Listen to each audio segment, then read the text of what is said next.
Vítajte! Dnes sa spoločne ponoríme do naozaj fascinujúceho sveta védskych mantier. Ale nebudeme sa na ne pozerať len ako na nejaké starodávne modlitby. Nie. Pozrieme sa na ne ako na formu duchovnej vedy, ktorá pracuje s reálnou, merateľnou energiou. A ako náš hlavný príklad si vezmeme jednu z najstarších a najmocnejších mantier vôbec – Gayatri mantru. Naša dnešná cesta bude vyzerať asi takto. Postupne, krok za krokom, si odhalíme celé toto tajomstvo. Začneme pri samotnej energii posvetného zvuku. Potom preskúmame, ako funguje niečo, čo môžeme nazvať kozmickým dynamom. Zistíme, prečo je naše telo dokonalým rezonátorom. Následne sa pozrieme na nesmiernu silu čistého zámeru a nakoniec to všetko spojíme pri ozvenách naprieč večnosťou. Ešte predtým, ako sa do toho naplno pustíme, je dôležité s veľkou úctou spomenúť, že celý tento rozbor vychádza z inšpiratívnych a hlbokých spisov pandita Srirama Sharma Acharya UI. Dobre, tak poďme na to. Úplne základná myšlienka, od ktorej sa musíme odraziť, je táto. Mantry, a špeciálne Gayatri, nie sú iba obyčajné slová. Vôbec nie. Sú to v podstate nosiče nesmiernej, neustále sa zväčšujúcej sily. Sily, ktorá sa hromadila tisícky rokov vďaka praxi miliónov a miliónov ľudí. A tu sa dostávame k jadru veci. Priamo k myšlienke z pôvodného textu. Vibrácie mantry sú ako iskra, ale táto iskra je zosilnená našou vlastnou pránou, tou vitálnou životnou energiou a tiež bioelektrinou nášho tela. Takže nie ide len o to, čo hovoríme. Ide o tú úžasnú synergiu medzi zvukom a našou vnútornou energiou. Je to dokonalé prepojenie. Fajn, ale ako sa táto energia vlastne vytvára? Odkiaľ sa berie? No, predstavme si to pomocou jednej veľmi jednoduchej a prístupnej analógie. Analógie dynama.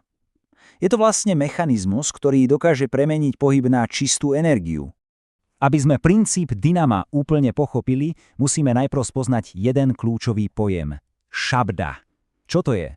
Predstavme si to ako tú úplne prvotnú základnú kozmickú vibráciu, samotný puls existencie, zvuk, z ktorého pramení úplne všetok pohyb a všetká hmota vo vesmíre. Je to vlastne zvuk stvorenia. A tu je tá analógia v plnej kráse. Pozrite. Je to geniálne.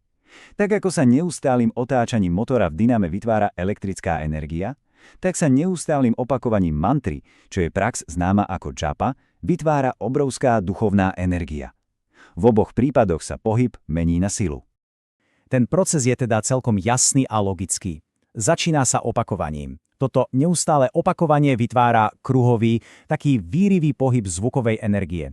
A presne tento vír potom prebúdza inak spiacu, skrytú duchovnú silu. Je to veľmi podobné, ako keď dynamo prebúdza elektrinu z pohybu. Dobre, takže vieme, ako sa energia vytvára.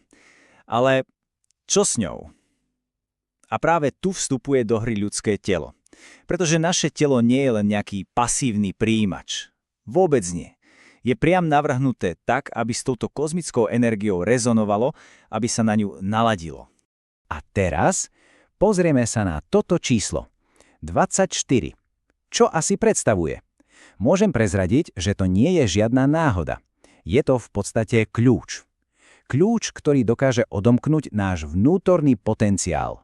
A tu je to veľké odhalenie. Gayatri mantra má presne 24 slabík. A každá jedna z nich je zvukovo navrhnutá tak, aby svojou vibráciou aktivovala jedno z 24 špecifických energetických centier v našom tele. Je to ako dokonalá ladička, ktorá presne rozozvučí struny nášho bytia.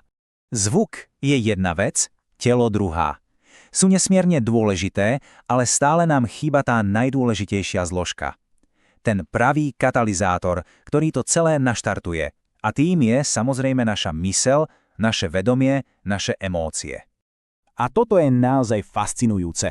Na úspech v tejto praxi totiž nepotrebujeme nejaké vysoké školy alebo veľký majetok. Rozhoduje niečo úplne iné. Vnútorná kvalita.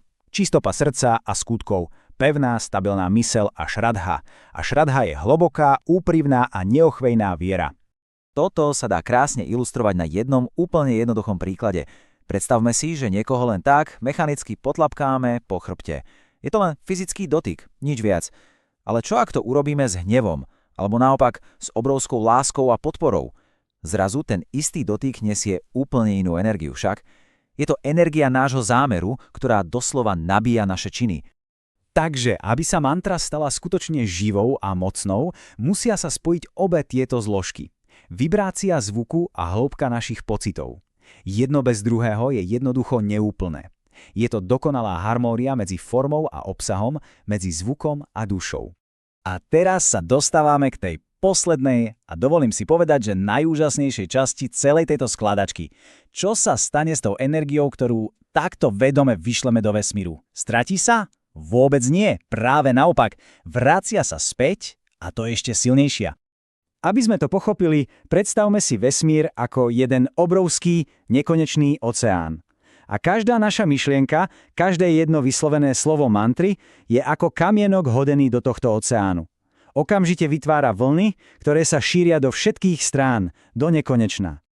Tieto vlny, ktoré sme vytvorili, cestujú cez kozmické energetické polia, ktoré tam zanechali veľkí mudrci a mystici v priebehu vekov. Tam naberajú na sile, získavajú novú energiu. A pretože vesmír je v istom zmysle uzatvorený systém, tieto vlny sa nakoniec vždy, ale naozaj vždy, vrátia k svojmu zdroju. Vrátia sa späť k nám. A presne toto je ten veľký návrat.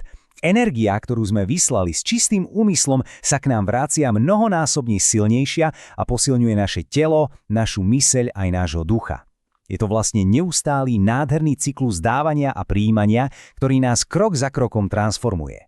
A na záver jedna myšlienka, ktorú geniálne vystihol Winston Churchill. Pesimista vidí problém v každej príležitosti, optimista vidí príležitosť v každom probléme. Možno práve táto kozmická spätná väzba a sila nášho zámeru je ten nástroj, ktorý nám pomáha stať sa tými optimistami. Koniec koncov voľba perspektívy je vždy v našich rukách.